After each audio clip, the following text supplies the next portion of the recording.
Welcome to this explainer on the Entrepreneur's Playbook for 2025. If you've been sitting around waiting for that absolute perfect moment to kick off your business, but you're feeling totally held back by, well, a lack of funding or resources, you're in the right place. Today, we're going to break down exactly how to launch, scale, and actually sustain a modern business, all without breaking the bank. All right, so here's our roadmap for this explainer. We're looking at 5 key steps. First, we'll cover how to launch without high costs. Then, how to get found with SEO. After that, we'll dive into marketing on a budget, building your customer base, and finally, multiplying that base with customer referrals. So, let's jump right in. Step 1. Launch without high costs. The biggest myth out there is that you need massive capital or a giant warehouse full of products just to start. Honestly, it's just not true anymore. The print-on-demand model completely dismantles that old way of thinking. To put this into perspective, the global print-on-demand market is projected to hit a staggering $48.4 billion by 2032. That is a massive, thriving space with virtually zero financial risk for you. You don't have to stress about renting retail space, hiring a whole fulfillment team, or buying a ton of stock up front. You just list your products, and a third-party supplier handles the printing and shipping directly to your customer. And the best part? They only do this after a sale is actually made. So what does day one actually look like? It's pretty straightforward. First, you pick a niche you're genuinely passionate about. Next, you decide what to sell. Figure out your target audience and whether they're looking for t-shirts, phone cases, maybe tote bags. Then you create your designs and set up your store. And hey, if you're thinking, but I'm not an artist, don't sweat it. You can easily hire freelance talent or use some incredibly intuitive design tools to get that storefront up and running in no time. Which brings us perfectly to step 2, get found with SEO. All right, so you've successfully launched and your virtual doors are wide open.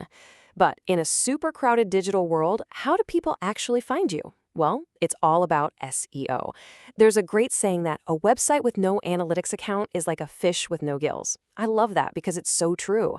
Setting up free tools like Google Analytics and Google Search Console is absolutely vital for your survival online. I mean, you simply can't improve what you aren't measuring, right?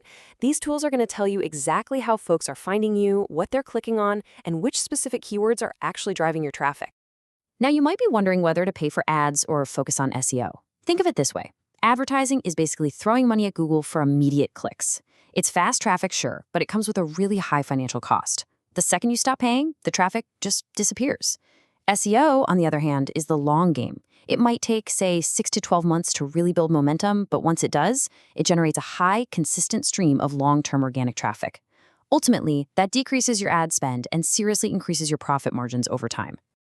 So, how do you actually dominate those search rankings? You're going to need a solid strategy. Start by doing really in-depth keyword research to figure out exactly what your customers are typing into Google. From there, create evergreen content, stuff that stays relevant and doesn't go stale. You also want to keep your URLs short and simple so the search engine bots can read them easily. Oh, and definitely use both internal and external links. This keeps visitors clicking around your site longer, which Google loves. Finally, if your business has any sort of local presence, opening a Google My Business account is an absolute must. One super crucial thing to remember here, do not overdo it with the keywords. Back in the early days of the internet, people would just stuff a web page with the exact same keyword 100 times. Yeah, Google absolutely hates that now, and they will penalize you for it. So stick to the 1% to 2% rule. That means keeping your target keyword to just 1 or 2% of your total word count. A great trick is to just read your content out loud. If it sounds natural to a human, you're on the right track. Moving right along to step 3, market on a budget. Now that Google is slowly starting to bring you that sweet organic traffic, we need to inject some serious energy into building brand awareness, and we're going to do it on a tight budget. Look, you don't need a massive Super Bowl ad budget if you get a little creative. Hit the streets, wrap your vehicle in eye-catching vinyl decals. Honestly, turning your car into a rolling billboard grabs a crazy amount of local attention. Or go draw chalk murals outside your store, or execute a really fun, out-of-the-box guerrilla marketing campaign. And if you're running a purely digital business, hosting free educational webinars is a fantastic way to answer your customers' pressing questions while establishing yourself as the go-to authority in your industry. You can keep that momentum flowing by looking for strategic partnerships too. Try cross-promoting with complementary, non-competing businesses. Like if you sell custom backpacks, why not partner up with a local outdoor gear shop? It's a total win-win. You can also donate to local charities or sponsor community events to get your name out there. Digitally, try engaging in niche LinkedIn groups. And I mean genuinely helping people, not just spamming them with sales pitches. Oh, and absolutely remember to reward those early fans who are shouting about your brand on social media. They're your first true ambassadors. Which leads us to step 4, build your customer base.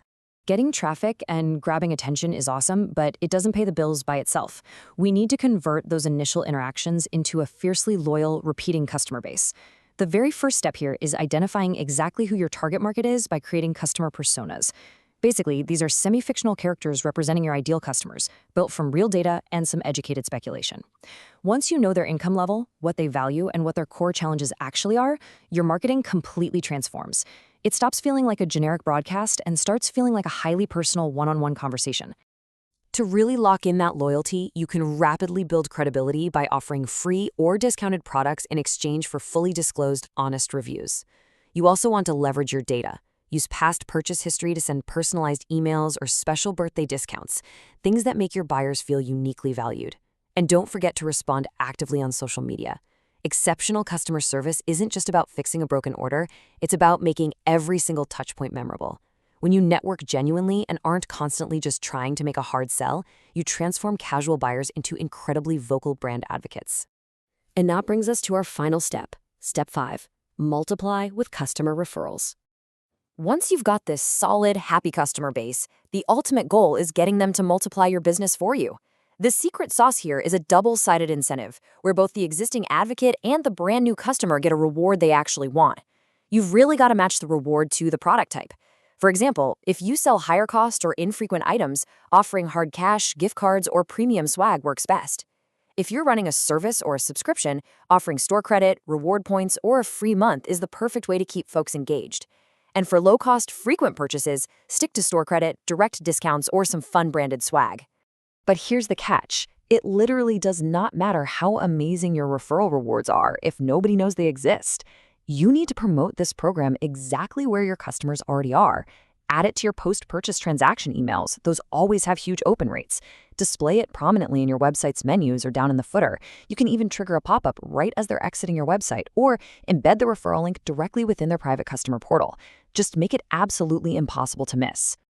So we've covered a lot of ground in this explainer today, taking you all the way from a zero inventory launch straight through to building automated referral loops. But, knowledge is only power if you actually apply it. So here is my final question for you. Which low-cost strategy from this playbook are you going to implement today?